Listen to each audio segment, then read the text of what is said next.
बरगंदीपुर गांव हमेशा से ही रहस्यों से भरा रहा है। यहाँ के लोग साधारण थे, लेकिन गांव का इतिहास असाधारण था।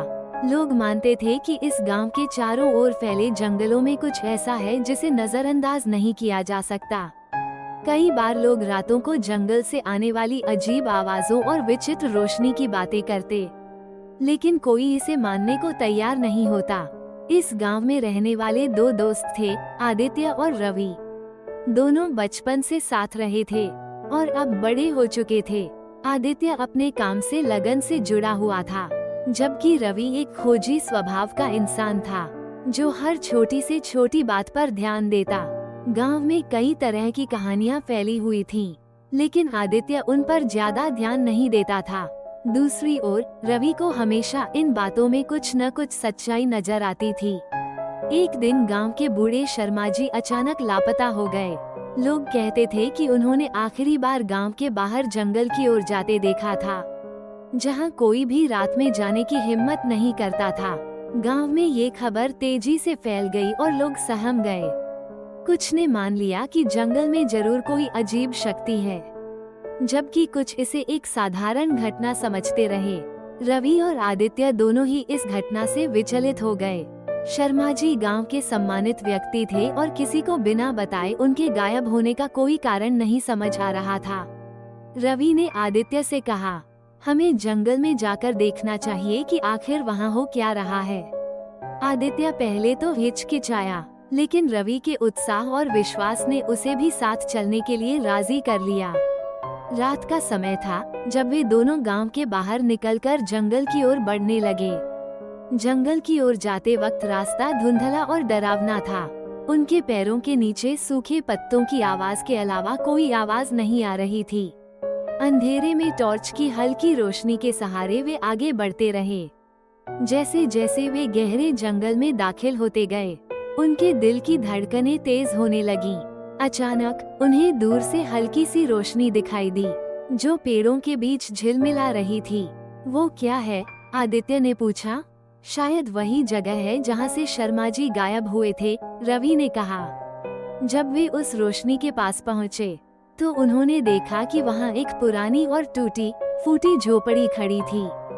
झोपड़ी की हालत बेहद खस्ताहाल थी, जैसे सालों से किसी ने उसका ख्याल नहीं रखा हो।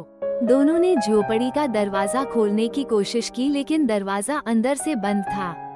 रवि ने खिड़की से झांकने की कोशिश की, और वहाँ जो उसने देखा, उसने उसकी रूह को कांपने पर मजबूर कर दिया।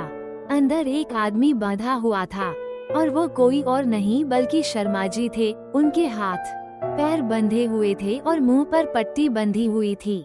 आदित्य, जल्दी से दरवाजा तोड़ो, रवि ने घबराते हुए कहा। आदित्य ने अपनी पूरी ताकत लगाई और दरवाजा किसी तरह तोड़ दिया।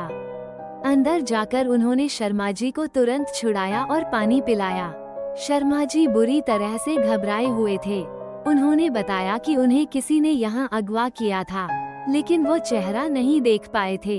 बस इतना कहा कि उस व्यक्ति ने उन्हें धमकाया था कि अगर उन्होंने किसी से कुछ कहा तो उनकी जान ले ली जाएगी।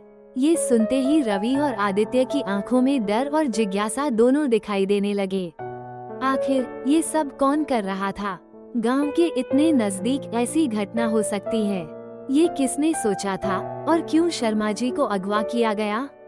दोनों दोस्तों को समझ आ गया कि यह मामला साधारण नहीं है। जैसे ही वे शर्मा जी को लेकर गांव लौटने लगे, रवि के दिमाग में एक विचार को आधा। आदित्य, क्या तुम्हें याद है कि कुछ हफ्ते पहले गांव में बाहरी लोग आए थे, जो खुद को व्यापार के लिए आए हुए बता रहे थे? आदित्य ने सहमति में सिर हिलाया।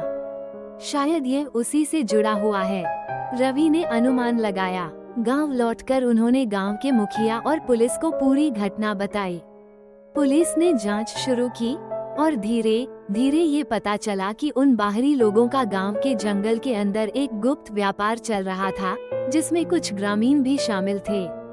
शर्मा जी ने अनजाने में उस व्यापार का पर्दाफाश कर दिया था, इसलिए उन्हें अगवा किया गया था ताकि वे किसी को सच न बता सकें। इस खुलासे के बाद पुलिस ने उन अपराधियों को पकड़ लिया और गांव में फिर से शांति लौट आई। लेकिन रवि और आदित्य को इस बात का एहसास हो गया था कि सच हमेशा रहस्यों के पीछे छिपा रहता है। हर घटना का कोई न कोई कारण होता है, जिसे समझने के लिए हिम्मत और सही नजरिया चाहिए।